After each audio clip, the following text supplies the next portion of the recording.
Dice el Salmo 100: cantad alegres a Dios, habitantes de toda la tierra, servid a Jehová con alegría, venid ante su presencia con regocijo. Reconoced que Jehová es Dios. Reconoced que Jehová es Dios. Esa es una palabra muy importante. Y en el versículo 4 dice: entrad por sus puertas con acción de gracias, por sus atrios con alabanza, alabadle, bendecid su nombre. Entre el versículo 3 y el versículo 4 hace la diferencia en lo que es la adoración y lo que es la alabanza. Y aquí el Salmo 100 nos está hablando precisamente de la palabra reconocer quién es Dios. Hermano, eso es adorar. Cuando usted reconoce, por ejemplo, que Jesucristo es el Hijo de Dios, y usted lo declara y usted dice en la presencia de Dios: Jesucristo es el Hijo de Dios, Jesucristo es el Señor, Jesucristo es el Dios creador de los cielos y de la tierra. Cuando usted está reconociendo quién es Cristo, hermanos, y la grandeza de Cristo, eso significa adorar. A veces creemos que adorar únicamente es cantar, digamos, los cantos que no son muy, digamos, de ritmo rápido o muy bulliciosos, por decirlo de esa manera. Y uno dice, bueno, estamos cantando coritos de adoraciones, pero la verdad es que no está muy bien aplicado, no siempre está bien aplicado ese término, porque adorar no significa cantar de manera así suave, tranquila, sino que adorar significa reconocer la grandeza de Dios. Ahora, si hay un canto, digamos, con esa forma suave, tranquila de cantarlo, pero que su letra nos invita a reconocer la grandeza de Dios sobre nuestra vida, entonces sí aplica, ¿verdad? Aplica porque estamos utilizando la letra de ese canto para reconocer la grandeza de Dios, ¿verdad? Su soberanía. Y hermanos, esto es muy importante porque la oración de adoración nos conecta con la grandeza de Dios. ¿Sabe que Jesús en el Nuevo Testamento, cuando hablamos del Padre Nuestro, cómo comienza el Padre Nuestro? Lo que conocemos como la oración del Padre Nuestro. Padre nuestro que estás en los cielos, santificado sea tu nombre. O sea, esas dos frases, hermano, Padre nuestro que estás en los cielos, es una manera de reconocer la grandeza, señalar la soberanía, la grandeza, la estatura, la magnificencia de Dios. Y eso es precisamente adorar. A veces creemos que la oración, hermano, se limita a pedirle a Dios para nuestras necesidades, pero no. La oración, hermano, es una ciencia, como dijo bien el hermano G. Ávila en su libro La ciencia de la oración. Él habla ahí de todos los tópicos que tienen que ver con la oración. Y qué importante, hermano, saber de que cuando usted y yo doblamos nuestras rodillas o abrimos nuestros labios dentro de la congregación o en una manera personal o en un grupo pequeño, como sea, pero estamos reconociendo la grandeza, la estatura, hermanos, de Dios, eso es adorar. Y dice la Biblia que Dios busca adoradores, que le adoremos en espíritu y en verdad. Dios está buscando adoradores. ¿Y por qué dice la Biblia de esa manera? Porque Dios, hermanos, se complace con aquellos que reconocemos su grandeza, reconocemos su estatura, reconocemos su dignidad, reconocemos, hermanos, su soberanía. Ahora, la palabra alabar se interpreta como, o se define como una expresión de gratitud por lo que Dios hace. Adoramos por lo que Dios es. Lo adoro porque Él es Dios. Lo adoro porque Él es Señor. Lo adoro porque no hay otro más grande que Él, es el Creador. Lo adoro por su estatura, por su magnificencia, por su soberanía. Lo adoro porque es un Dios sabio. Lo adoro porque es un Dios santo. Lo adoro porque es un Dios poderoso. Lo adoro porque es un Dios omnisciente. Y ahí podemos ver, hermanos, todos los atributos de Dios. Pero la alabanza tiene que ver con lo que Dios hace. La manera como Dios nos bendice. Creo, hermanos, que todos los que estamos aquí este día tenemos por lo menos un motivo por el cual alabar al Señor. Y el más grande de todos es alabarle porque Él nos salvó. Porque estábamos perdidos, estábamos destituidos de su gloria, dice la Biblia. Porque somos pecadores destituidos de la gloria de Dios. Sin embargo, hermanos, el Señor vino, se entregó en la cruz del Calvario, derramó su sangre preciosa para que usted y yo tengamos ahora el perdón de Dios.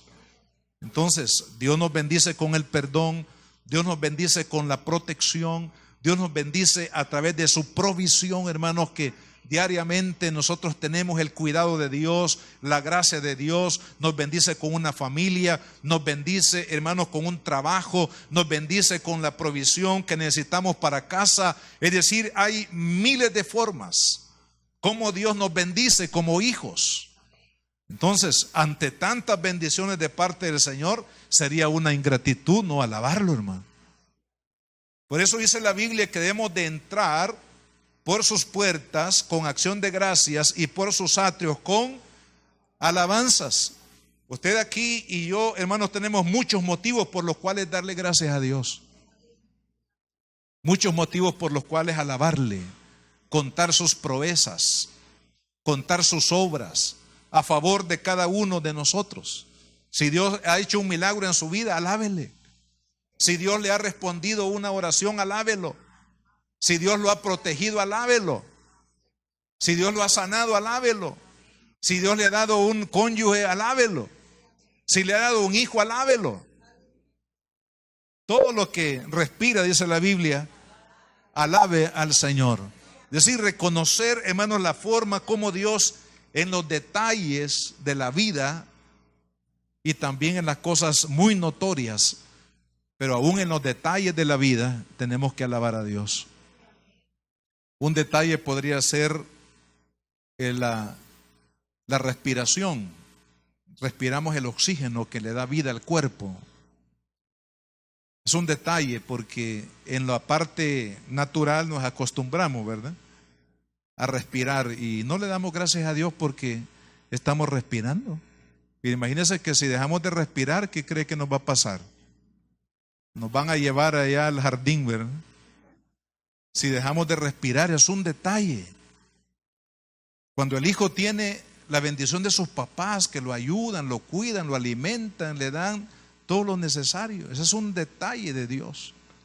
Y que muchas veces los hijos lo toman en automático.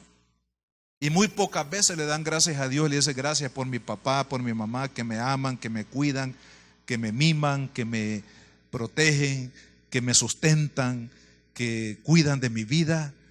Y así, hermanos, también en el área del matrimonio. Cuando usted se sienta por la mañana y tiene ahí, hermanos, un plato en la mesa donde usted tiene quesito, frijolitos, un pedazo de aguacate, unos platanitos fritos o salcochados, como dicen. Hermanos, ese es un detalle. Tener comida, tener, hermanos, el sustento. Un detalle también es que usted sale por la mañana a su trabajo y en este país, hermano, de tanta violencia y de tantos peligros y de tantas amenazas, hermanos, que rodean nuestra vida, y usted llega de regreso a casa. Ese es un gran detalle. Un gran detalle del cuidado de Dios, de la misericordia de Dios. Hermano, hay tantas cosas por las cuales nosotros tenemos que alabar a Dios. Por eso tenemos que vivir, hacer de nuestra vida cristiana, hermanos, una vida de gratitud, una vida de alabanza, una vida de reconocer las obras que Dios ha hecho y sigue haciendo diariamente en nuestra vida. Yo le animo a que usted, por ejemplo, el día de mañana, desde que se levante, usted comience a escribir todos los detalles de lo que usted vive y recibe, que se va a dar cuenta al final del día, hermanos, que la lista es inmensa de todo lo que nosotros tenemos que reconocer en alabanza, en darle gracias al Señor por lo que Él nos da y adorarle por lo que Él es en nuestra vida. Entonces la oración, hermanos, la oración es alabar a Dios, es adorar a Dios y alabar a Dios. Cuando usted adora, usted está orando. Cuando usted le alaba, usted también está orando al Señor. Ahora, otra cosa importante que la Biblia nos dice que es la oración, la encontramos en el Salmo 51. El Salmo 51, hermanos, es un salmo conocido como un salmo o un cántico buscando el perdón, buscando la santificación. Pongámoslo en el contexto en que fue escrito este salmo. Es un salmo de David. Es un salmo, una oración que surgió por el Espíritu Santo en el corazón de David en un momento, hermanos, en que David se sentía un miserable. Se sentía un hombre destituido. Un hombre, hermanos, tan humillado. Porque este salmo tiene el contexto, hermanos, del pecado de David, de dos pecados tremendos en la vida del rey David: el adulterio y el haber sido el cerebro, aunque no fue el ejecutor, pero fue el que pensó, el que maquinó la muerte del esposo de esta mujer con la cual él había caído en adulterio. Podríamos decir el pecado de adulterio y el pecado, hermanos, del homicidio, o al menos haber sido el cerebro de este homicidio. Imagínense usted, hermanos, un hombre de Dios, un hombre que tenía fe en Dios, que había caminado con Dios y cae en estos pecados. De la misma manera, hermanos, nosotros hoy en día a lo mejor no hemos cometido ese tipo de pecados que cometió David, pero a lo mejor también hay otros pecados. Hay celos, hay contiendas, hay envidias, hay mentiras, hay, diríamos, malos sentimientos, rebeldía, desobediencia, frialdad. Y podríamos hablar, hermanos, de una serie de pecados que no son tan notorios, así tan que nos asustan como los pecados de David. Sin embargo, cuando él ora al Señor en este salmo, y no vamos a leer todo el salmo, pero algunos detalles, por ejemplo, dice en versículo 1: ten piedad de mí, oh Dios, conforme a tu misericordia, conforme a la multitud de tus piedades, borra mis rebeliones. Versículo 2: lávame más y más de mi maldad y límpiame de mi pecado. Hermanos, la oración también implica el buscar delante de Dios la santificación de nuestras vidas. Cuando usted va delante del Señor, hermanos, y le pide: Señor, escudriña mi corazón, y el Espíritu Santo comienza a escudriñar nuestro corazón y comienza a revelarnos, incluso dice la Biblia, cosas que no están en nuestra mente, en nuestra memoria. El Espíritu Santo, hermanos, cuando vamos a la presencia de Dios, nos trae a memoria todo aquello que a lo mejor hemos olvidado, o todo aquello que no ha subido a nuestra conciencia, que ha afectado nuestra relación con Dios, que ha ensuciado nuestra vestidura espiritual, el pecado, cualquiera que sea, y es necesario removerlo de nuestra vida. ¿Por qué? Porque, hermanos, el vivir una vida de pecado es como vivir con una ropa sucia. ¿A cuántos de los que estamos acá nos gusta andar con la ropa sucia? Así maloliente, man. Así toda mugrosa. Yo creo que a nadie. Y hay algunos que somos más delicados, que tenemos un olfato tan desarrollado, hermano, que dicen: no, esa camisa ya me la puse una vez y ya no. Hay que lavarla. Entonces, vivir una vida de pecado sin buscar la santificación de Dios en nuestra vida, es como vivir con ropa sucia y ponerlo la misma ropa sucia y el día de mañana la misma ropa sucia y acostumbrarnos, hermanos, a usar esa ropa sucia todos los días. Eso es lo que el apóstol Pablo en el Nuevo Testamento le llama una conciencia endurecida. Cuando ya nuestra conciencia ya no puede, hermanos, percibir lo malo que estamos haciendo, la forma que estamos viviendo, que ya lo vemos como algo natural, como algo del día a día. Ya no me preocupa, ya no siento en mi corazón ninguna inquietud del espíritu acerca de lo que estoy viviendo. Eso se llama endurecimiento de la conciencia del pecado en nosotros. Pero David, hermano, busca al Señor en oración. Yo le llamo a esto la oración de santificación.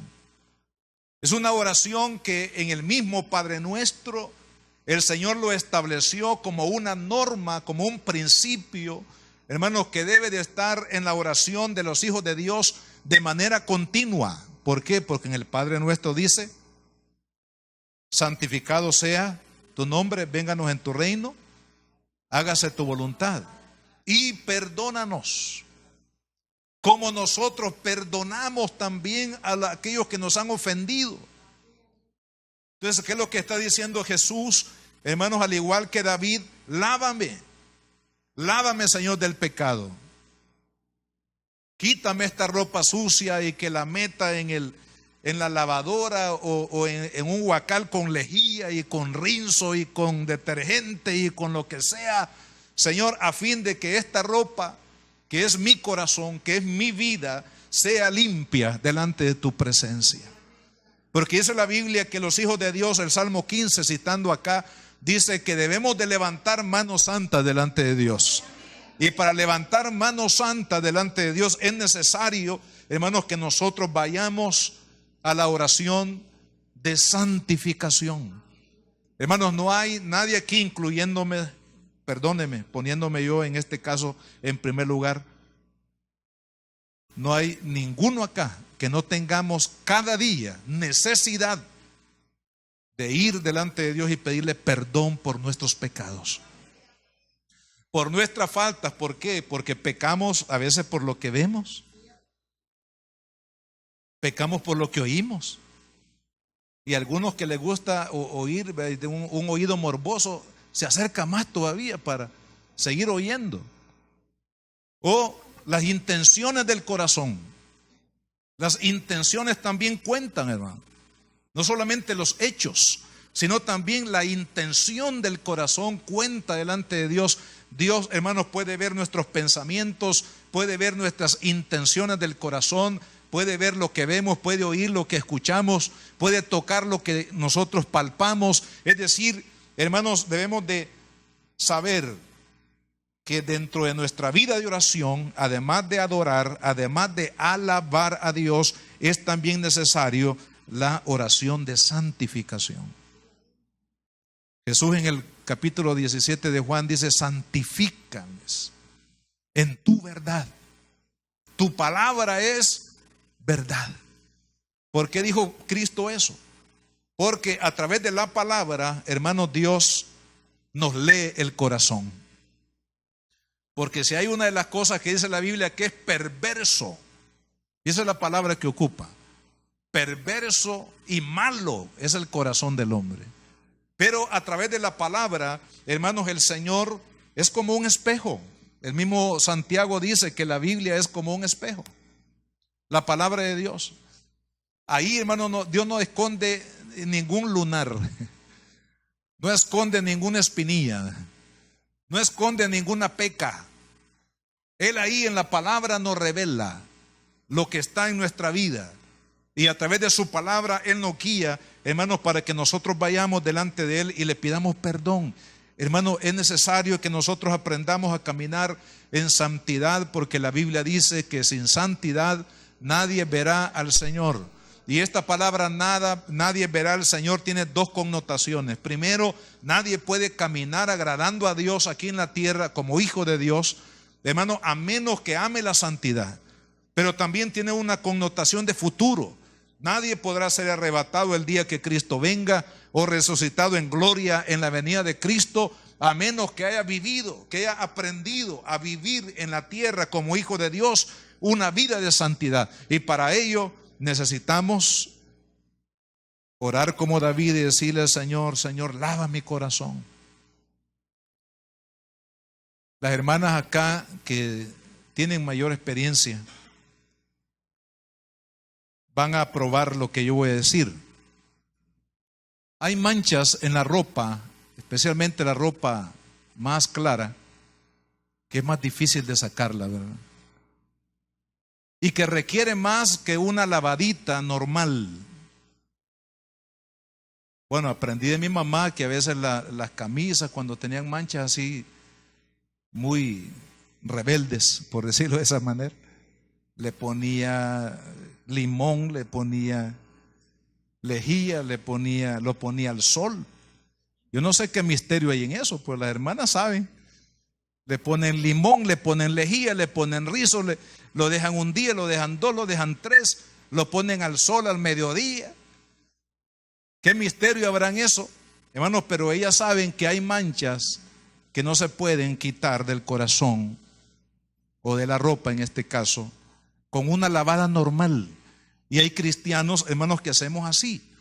Tenemos un problema, tenemos una atadura, tenemos una situación que agobia el corazón, que lo ha capturado, que se es reo de alguna situación en la vida, y vamos a la iglesia y en un minuto hemos orado y le hemos dicho todo a Dios. Y creemos que ya Dios, ya vencimos, ya estamos bien con el Señor con el minuto que hemos orado. Pero hermanos, hay situaciones como el caso de David, situaciones que lo llevó a una humillación profunda, a un reconocimiento profundo que había ofendido a Dios en primer lugar a través de sus pecados.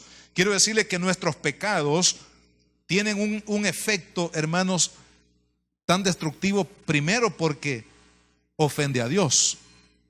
Todo pecado es una ofensa a Dios. Segundo, porque el pecado afecta a otras personas. Por ejemplo, si es un arranque de ira, afectó a más de alguna persona. Puede ser varias. Si es una envidia, está afectando a otra persona. Si es una amargura, está afectando también la relación de otra persona. Pero la otra dimensión, hermanos, del daño del pecado es que nosotros mismos nos dañamos, porque Jesús dijo, hermanos, que el que permanece en el pecado se convierte en esclavo del pecado.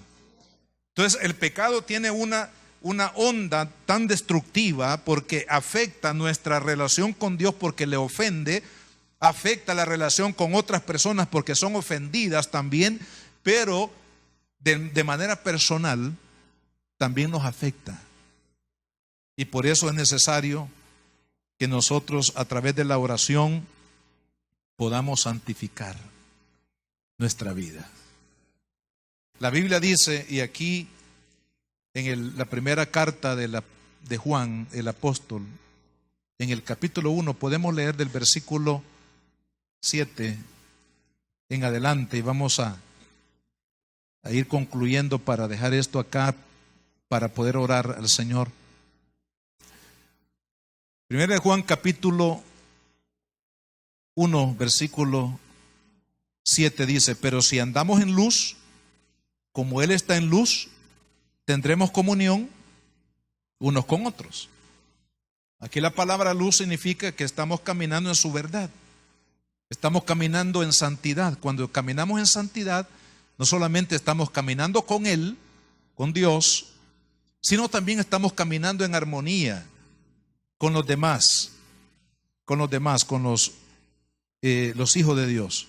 Dice, y la sangre de Jesucristo, su Hijo, nos limpia de todo pecado. Hermanos, no hay detergente más poderoso que la sangre de Cristo para limpiar nuestros pecados. No hay pecado que Dios no pueda perdonar. ¿Sabe cuál es el único pecado que Dios no perdona? Es el pecado que usted y yo no le confesamos.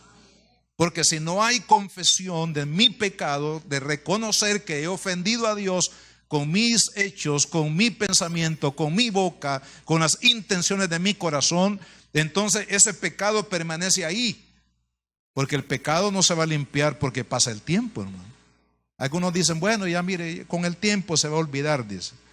La verdad que el pecado no puede ser limpiado por el paso del tiempo, solamente a través de la confesión de nuestro pecado. Por eso dice, mire, si decimos que no tenemos pecado, y si lo hay, ¿quién se engaña? ¿Engañamos a Dios? El que se engaña somos nosotros mismos. Y dice, y la verdad no está en nosotros.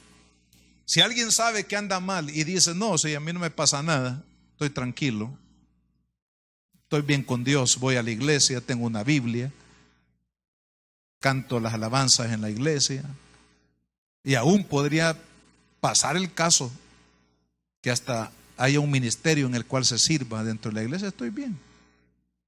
Pero la Biblia dice lo contrario, que si alguno dice, teniendo pecado, dice que no está en pecado y que todo va bien y que todo está tranquilo, dice que se engaña a sí mismo porque la verdad de Dios no está operando en su propia vida a causa de la dureza del corazón.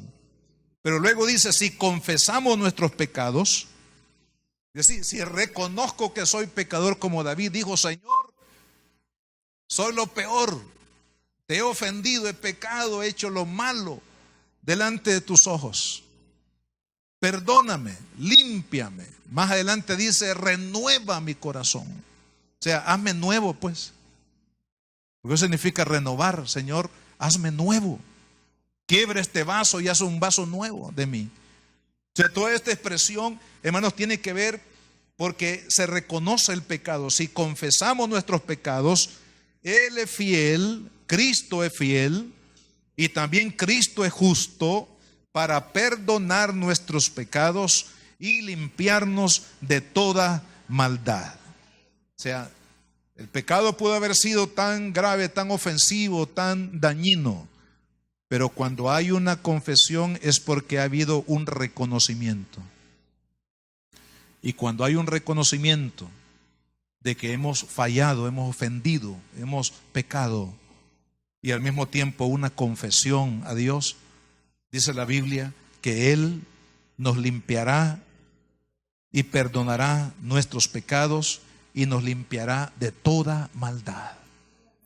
Quiere decir de que así como las abuelitas sacaban la camisa después de la lejía, del rinzo, del limón y no sé qué otras cosas le ponen, y de haberlo asoleado por 3 días a las 12 del mediodía, hermano, la camisa sale blanca. Pues así también el Señor, cuando le confesamos nuestros pecados, porque lo reconocemos que lo hemos ofendido a Él y le pedimos perdón y misericordia, hermanos, dice la palabra que Él nos va a limpiar de toda maldad.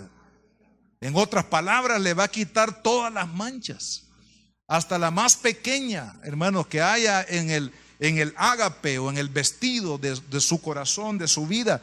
El Señor nos va a limpiar. Hermanos, eso es la oración. La oración no es simplemente hablar con Dios, no. La oración es adorar.